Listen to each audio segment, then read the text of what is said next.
शाम का वक्त था। आसमान पर हल्की सी सुर्खी फैल चुकी थी और हवा में ठंडक उतरने लगी थी। हिना हमेशा की तरह आज भी अपनी छत पर चली आई थी। उसके लंबे रेशमी बाल खुले हुए थे जो हवा में झूलते हुए उसके चेहरे को और भी हसीन बना रहे थे। सफेद सूट में सजी हिना को देखकर लगता था जैसे कोई चांद जमीन पर उतर आया हो। उसका घर शहर से थोड़ा दूर था। आसपास पेड़ पौधे, नीम और पीपल के ऊंचे तने और चारों तरफ सन्नाटा। बस हवा के झोंके और पत्तों की सरसराहट ही आवाज दे रही थी। नीचे रसोई में अम्मी जान दाल में तड़का लगा रही थी कि तभी नजर ऊपर छत की तरफ गई। उन्होंने जल्दी से चूल्हा बंद किया और आवाज लगाई, हिना, ओ हिना। हिना ने ऊपर से झांकते हुए कहा, जी अम्मी जान। अम्मी जान थोड़ा नाराज लहजे में बोली, बेटी हमने तुमसे कितनी बार कहा है ना, शाम के वक्त यूं बाल खोलकर मत टहला करो। अल्लाह ना करे किसी बुरी नज़र या बुरी ताकत का असर हो गया तो। तुम्हारे बाल बहुत लंबे हैं, कोई भी इन पर आसरा डाल सकता है। हिना मुस्कुराई, फिर छत की रेलिंग पर टिककर बोली, अरे अम्मी जान आप भी ना, हर रोज वही बात। अब ये सब अंधविश्वास छोड़ दीजिए। जब तक अल्लाह मियाँ हमारे साथ हैं, कोई हमारा बाल भी बांका नहीं कर सकता।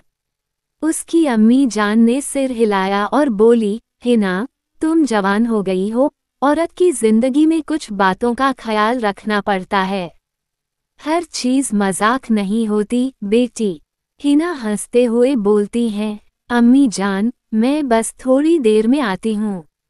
हिना की अम्मी चेहरे पर चिंता साफ झलक रही थी। नीचे घर की लाइटें जल चुकी थीं और ऊपर छत पर सिर्फ हिना और ठंडी हवा का साथ था। पेड़ों की परछाइयां दीवारों पर अजीब सी आकृतियां बना रही थीं और तभी हवा अचानक तेज हो गई। हिना ने अपने बालों को कान के पीछे किया, लेकिन तभी उसे लगा जैसे किसी ने पीछे से उसके बालों को हल्के से छुआ हो।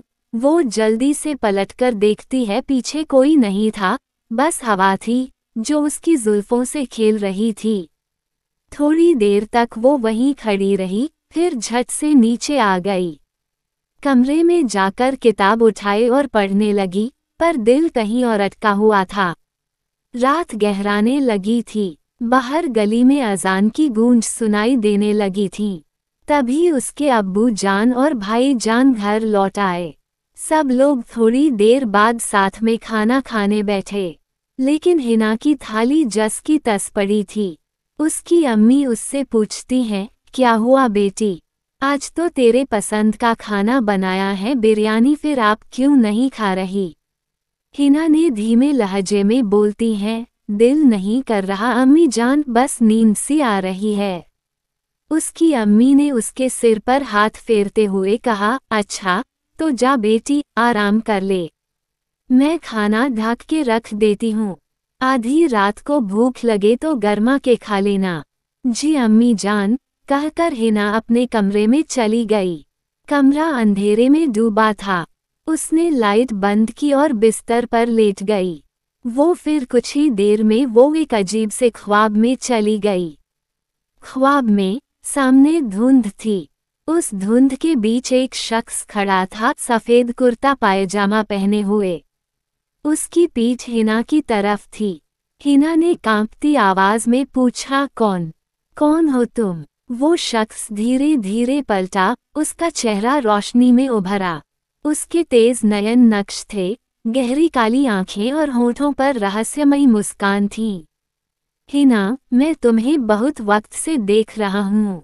रोज शाम को जब तुम छत पर जाती हो, तब से मैं तुम्हारे करीब आकर तुम्हें देखता हूँ, बस तुम्हें आज तक बता नहीं पाया और ना ही तुम्हारे सामने आ पाया, लेकिन आज आया हूँ तुम्हारे सपनों में। हिना उसकी बात सुनकर घबराते हुए बोलती है, पर तुम कौन हो कौन। वो लड़का मुस्कुराकर बोलता है, मेरा नाम अशफाक है और मैं एक जिन हूँ। अब से मैं हमेशा तुम्हारे साथ रहूंगा, तुम्हारे आसपास, और तुम सिर्फ मेरी हो, ये बात हमेशा याद रखना। मैं कभी भी अब तुम्हें छोड़कर नहीं जाऊंगा क्योंकि मैं तुमसे बहुत प्यार करने लगा हूँ। हिना की सांस अटक जाती है उसकी बात सुनकर। अशफाक फिर आगे बोलता है, डर मत हिना, मैं तुम्हें कोई नुकसान नहीं पहुंचाऊंगा। मैं तुमसे मोहब्बत करता हूँ। 1 साल से तुम्हें देखता रहा हूँ और आज जब मैंने तुम्हारे बालों को छुआ तो लगा जैसे मेरा दिल भी जिंदा हो गया। हिना की आंखें डर और हैरानी से बड़ी हो गईं। वो कुछ बोल ही नहीं पा रही थी। अशफाक फिर उसके और करीब आने लगता है। हिना उसे अपने और करीब आता हुआ देखकर बहुत ही ज्यादा घबरा जाती है। वो हिल-डुल भी नहीं पा रही थी। वो वहां से भागना चाहती थी पर ऐसा लग रहा था जैसे किसी ने उसके पैर जमा दिए हैं। अशफाक उसके बेहद करीब आ जाता है और जैसे ही उसे छूने के लिए अपना हाथ बढ़ाता है तभी अचानक हिना की नींद टूट जाती है और वह झटके के उठकर बैठ जाती है। वह पूरा पसीने में भीगी हुई थी और लंबी सांस ले रही थी। बाहर से अजान की आवाज आ रही थी जिस कारण हिना की नींद टूट पाई थी। हिना की सांसें तेज चल रही थीं। उसके कमरे में हल्की अंधेरी थी और हवा खिड़की से अंदर आ रही थी। उसने पसीने से भीगा हुआ चेहरा पोंछा और पानी का गिलास उठाकर पीने लगी। दिल अब भी जोर जोर से धड़क रहा था। वो खुद से बुदबुदाई, ख्वाब था, बस ख्वाब, पर दिल मानने को तैयार नहीं था। उसे अब भी ऐसा लग रहा था जैसे कोई उसके कमरे में मौजूद हो, कोई उसकी सांसों के बीच, उसके बहुत करीब। उसने धीरे से लाइट ऑन की। कमरा बिल्कुल वैसा ही था जैसे हमेशा होता था पर पर्दे अपने आप हिल रहे थे, जबकि हवा बहुत हल्की थी। उसका दिल फिर से डर से भर गया। हिना ने कांपते हाथों से कुरान शरीफ उठाए और धीरे धीरे पढ़ने लगी। हर आयत के साथ उसका दिल थोड़ा शांत होता गया। कुछ देर बाद उसने लाइट बंद की और फिर लेट गई, पर इस बार उसने अपने बालों को चोटी में बांध लिया था। नींद अब उसकी आंखों से कोसों दूर थी। सुबह की अजान फिर से गूंजी और तभी अम्मी जान दरवाज़ा खटखटाते हुए बोली, हिना, उठ बेटी, नमाज का वक्त हो गया है। हिना बोली, जी अम्मी जान, उठ रही हूँ। वो नमाज पढ़ने बैठी, पर हर दुआ के साथ अशफाक का चेहरा सामने आ जाता था।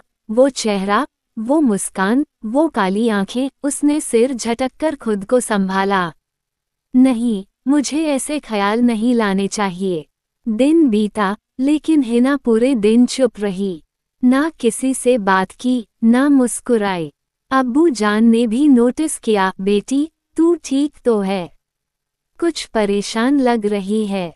हिना ने जबरदस्ती मुस्कुराकर कहा, नहीं अब्बू जान, बस नींद नहीं हुई कल रात। शाम फिर ढलने लगी। सूरज की आखिरी किरणें दीवारों पर फिसल रही थीं। उसकी अम्मी जान ने पुकारा, हिना, आज छत पर मत जाना। हिना ने सिर हिलाया, जी, नहीं जाऊंगी। पर जैसे जैसे अंधेरा फैलने लगा, उसके दिल में एक अजीब खिंचाव उठने लगा। ऐसा लगा जैसे कोई नाम पुकार रहा हो, बहुत पास से। धीरे धीरे वो अपने कमरे की खिड़की के पास गई। बाहर नीम का पेड़ हवा में झूम रहा था। उसी पेड़ के पीछे उसे लगा कोई सफेद साया खड़ा है। वो साया धीरे धीरे आगे बढ़ा और फिर हवा में जैसे कोई आवाज फुसफुसाई, मैंने कहा था ना, मैं तुम्हें कभी नहीं छोड़ूंगा। हिना का पूरा शरीर कांप गया। उसके होंठ कांपते हुए बुदबुदाए, अशफाक। तभी कमरे की लाइट एक पल के लिए झपकी और उसके दर्पण पर किसी ने अंगुलियों से लिखा हुआ दिखाई दिया, माय हिना। हिना की चीख पूरे घर में गूंज उठी, अम्मी जान। उसकी आवाज सुनकर अम्मी जान, अब्बू जान और भाई दौड़ते हुए कमरे में आए, पर कमरे में कोई नहीं था। बस हिना जमीन पर बेहोश पड़ी थी और आईने पर लिखा हुआ वो शब्द धीरे धीरे धुंधला होकर गायब हो गया। हिना कुछ देर बाद होश में आई। उसकी आंखें खुलते ही उसकी अम्मी डर कर पूछती है, बेटी, क्या हुआ? तू अचानक बेहोश कैसे हो गई? हिना ने कांपती आवाज में सारी बात बता दी जो उसे सपना आया था। अशफाक का चेहरा दर्पण पर लिखा, माए हिना, और कैसे किसी ने उसके बाल छुए। बोलते बोलते उसकी आंसुओं का ठहराव नहीं रहा। हिना की बात सुनकर उसके अब्बू उठकर बोले, तुरंत मौलवी साहब को बुलाओ। आज ही। हिना की अम्मी ने मोबाइल से मशहूर मौलवी साहब को फ़ोन किया। कुछ ही समय में मौलवी साहब आ गए। वे बड़े शांत और गंभीर मिजाज के व्यक्ति थे। वो नमाज पढ़कर अंदर आए और बारी बारी सबकी बातें सुनी। फिर मौलवी साहब हिना की तरफ देखकर बोले, बेटी, तू बिना डर के पूरे सच को बता दे। हिना ने फिर से वही सपना और सारी घटनाएं बताया। मौलवी साहब गंभीर होकर थोड़ी देर मौन रहे। फिर उन्होंने आंखें बंद करके कुछ धीरे धीरे पढ़ा और फिर बोले, तुम्हें सच बता दूं, एक जिन तुम्हारे पीछे पड़ा हुआ है। वह तेरे घर के सामने नीम के पेड़ पर रहता है। जब तुम शाम को छत पर जाती हो, तब से वह तुम्हें देख रहा था। अब वह तुम पर ऐसा चिपक चुका है कि आसानी से नहीं छूटेगा। वह कहता तो प्यार की बातें करेगा, पर उसकी मंशा अच्छी नहीं है। हिना और उसकी अम्मी दोनों घबरा कर मौलवी से बोलती है, अब क्या होगा, इसे कैसे भगाएं? प्लीज बताइए, हमें बचाइए। हिना की आवाज में डर था। मौलवी बोलते हैं, थोड़ी मुश्किल है, पर असंभव नहीं। तुमको मेरी बताई हुई एक बात पूरी करनी होगी। आज रात तुम अकेले अपने कमरे में बैठकर एक मोमबत्ती जलाकर कुछ आयतों को पढ़ो जो मैं तुम्हें दूंगा। मैं तुम्हें लिखकर दूंगा, उन आयतों को तुम्हें ध्यान से पढ़ना होगा। मैं भी रात को तुम्हारे लिए दुआ करूंगा। हिना ने रोते हुए बोलती है, पर मैं डर जाऊंगी। वो मुझे रोकने की कोशिश करेगा, मुझे डरा देगा। मैं कैसे करूं? मौलवी उससे बोलते हैं, वो तुम्हें रोकने की कोशिश करेगा। वो तुम्हें अजीब सी आवाजें देगा, तुम्हें किसी तरह का भय दिखाएगा, पर तुम हिम्मत रखना। उसकी कोई भी बात मत मानना। अगर तुम हिम्मत से उन आयतों को पढ़ोगी, तो वह कमजोर पड़ जाएगा और धीरे धीरे हटने लगेगा। पर ध्यान रहे, आयत बीच में छोड़ना मत। अगर तुम बीच में रुक गई, तो तुम्हें और खतरा हो सकता है। वो फिर तुम्हें हमेशा के लिए अपने साथ ले जाएगा और मैं भी कुछ नहीं कर पाऊंगा। हिना ये सब सुनकर अभी से ही बहुत ही ज्यादा डरने लगी थी। मौलवी साहब फिर एक कागज पर कुछ लिखकर हिना को देकर बोलते हैं, आज रात अंधेरे में अकेले बैठकर केवल एक मोमबत्ती रखकर इन्हें पढ़ना। मैं भी दुआ करूंगा। पूरी आयतें पढ़ने के बाद ही मोमबत्ती बुझाना समझी। हिना उनकी बात सुनकर अपना सर हिला देती है। रात का समय। रात का सन्नाटा पूरे घर पर उतर चुका था। आसमान पर चांद बादलों में छिपा हुआ था और हवाएं अनजान डर की तरह घर की दीवारों से टकरा रही थीं। हिना के घर के अंदर भी डर का साया फैला था। उसके अम्मी और अब्बू दोनों के चेहरों पर चिंता और घबराहट साफ थी। मौलवी साहब की बात अब भी उनके कानों में गूंज रही थी, अगर उसने बीच में आयत पढ़ना छोड़ा, तो जिन उसे हमेशा के लिए ले जाएगा। हिना के हाथ कांप रहे थे, पर उसके इरादे मजबूत थे। उसने गहरी सांस ली और धीरे धीरे अपने कमरे की तरफ बढ़ी। उसके अब्बू पीछे से बोले, बेटी, डरना मत, अल्लाह तेरे साथ है। हिना ने सिर झुकाकर कहा, जी अब्बू। उसने अपने कमरे का दरवाज़ा बंद किया। दरवाजे हल्का सा कुंडी चढ़ा दी ताकि कोई अंदर न आए। कमरे में सन्नाटा था, बस दीवार घड़ी की टिक टिक और बाहर से आती ठंडी हवा की आवाज़ थी। हिना ने फिर मेज़ पर रखी माचिस उठाए और कांपते हाथों से एक मोमबत्ती जलाई। धीरे धीरे लौ जली और कमरे में हल्की सी रोशनी फैल गई। उसने फिर मौलवी साहब का दिया हुआ कागज खोला, जिस पर आयतें लिखी थीं। फिर बिस्मिल्लाह पढ़कर आंखें बंद की और आयतें पढ़ने लगी। नीचे के कमरे में अम्मी और अब्बू नमाज की चटाई पर बैठे हुए दुआ कर रहे थे, या अल्लाह, हमारी बेटी की हिफाजत करना, उसे किसी बुराई से बचा लेना। उनकी आंखों से आंसू झर झर गिर रहे थे। मौलवी साहब भी अपने घर से ही सिजदे में झुके हुए थे, उनकी जुबान पर भी हिना के लिए दुआ थी। इधर जैसे जैसे हिना आयतें पढ़ रही थी, कमरे का माहौल बदलने लगा। पहले हल्की सी हवा चली, फिर अचानक इत्र जैसी खुशबू फैली, फिर पर्दे हिलने लगे। हिना के दिल की धड़कन तेज हो गई। उसने कागज को कसकर पकड़ा और पढ़ते रहने लगी। तभी कमरे में एक भारी, ठंडी आवाज गूंजी, हिना, तुम ये क्या कर रही हो? इसे अभी बंद करो। वो अशफाक की आवाज थी, वही नर्म, लेकिन अब डरावनी और गहरी आवाज थी। हिना के रोंगटे खड़े हो गए। उसने आंखें नहीं खोली, बस कांपते होठों से आयतें दोहराती रही। अशफाक फिर बोला, मैंने कहा ना हिना, बस करो। क्या तुम मुझे छोड़ दोगी? तुम मेरी हो। अब कमरे की हवा तेज हो गई, मोमबत्ती की लौ डगमगाने लगी, लेकिन हिना के होंठ लगातार चल रहे थे। तभी बाहर से आवाज आई, हिना, जल्दी बाहर आओ, तुम्हारी अम्मी बेहोश हो गई हैं। ये उसके अब्बू की आवाज थी। हिना चौंकी, उसका दिल जैसे थम गया। उसने दरवाजे की ओर देखा, क्या सच में उसकी अम्मी गिर गईं? उसके कदम उठने को हुए, लेकिन तभी उसे मौलवी साहब की बात याद आई, बीच में उठी, तो जिन तुझे अपने साथ ले जाएगा। हिना ने अपनी आंखें फिर से बंद की और खुद से कहा, नहीं, ये सब छल है। अल्लाह मेरे साथ है। ये बोलकर वो दोबारा आयतें पढ़ने लगी। तभी दरवाज़ा एक जोर के झटके से खुल गया। हवा इतनी तेज चली कि मोमबत्ती की लौ झुकने लगी, लेकिन बुझी नहीं। कमरे में अंधेरे और उजाले के बीच अजीब सा माहौल बन गया। तभी दरवाजे पर उसकी अम्मी दिखाई दी, जमीन पर गिरी हुई, उनके सिर से खून निकल रहा था। पीछे अब्बू रो रहे थे, चिल्ला रहे थे, हिना, जल्दी आओ, देखो तुम्हारी अम्मी मर रही हैं। क्या तुम्हें परवाह नहीं अपनी अम्मी की? हिना का दिल टूट गया, उसकी आंखों से आंसू बह निकले। वो एक पल को उठी, पर फिर रुक गई।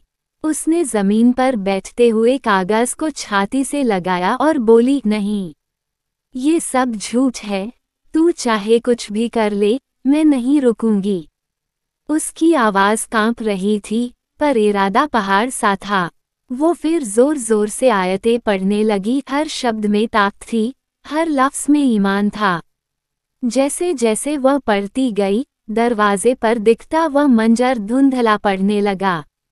अम्मी और अब्बू का चेहरा मिटने लगा, और फिर बस एक काला धुआं रह गया, जो तड़पता हुआ गायब हो गया। कमरे में अब फिर से शांति लौट आई। मोमबत्ती की लौ स्थिर थी। हिना की आंखों से आंसू गिर रहे थे, लेकिन उसके चेहरे पर सुकून था। उसने आखिरी आयत पढ़ी और धीरे से बोली, या अल्लाह, मेरी मदद कर, मैंने तेरे नाम पर भरोसा रखा है। और उसी पल कमरे में से एक ठंडी लहर गुजरी, जैसे कोई बोझ उतर गया हो। तभी बाहर उसकी अम्मी की आवाज आई, बेटी, दरवाज़ा खोल, सब ठीक है। हिना ने कांपते हाथों से मोमबत्ती बुझाई, दरवाज़ा खोला और अम्मी को सही सलामत देखकर उसकी आंखों से आंसू निकल पड़े।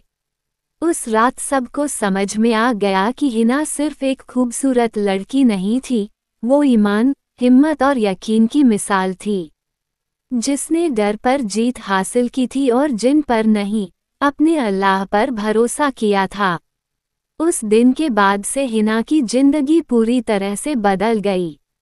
वो अब पहले से भी ज़्यादा मजबूत बन चुकी है और अब अपना बहुत ही ज़्यादा ध्यान भी रखने लगी है। वह शाम को अब कभी भी बाल खोलकर बाहर नहीं जाती है और अपनी अम्मी की हर बात मानती है।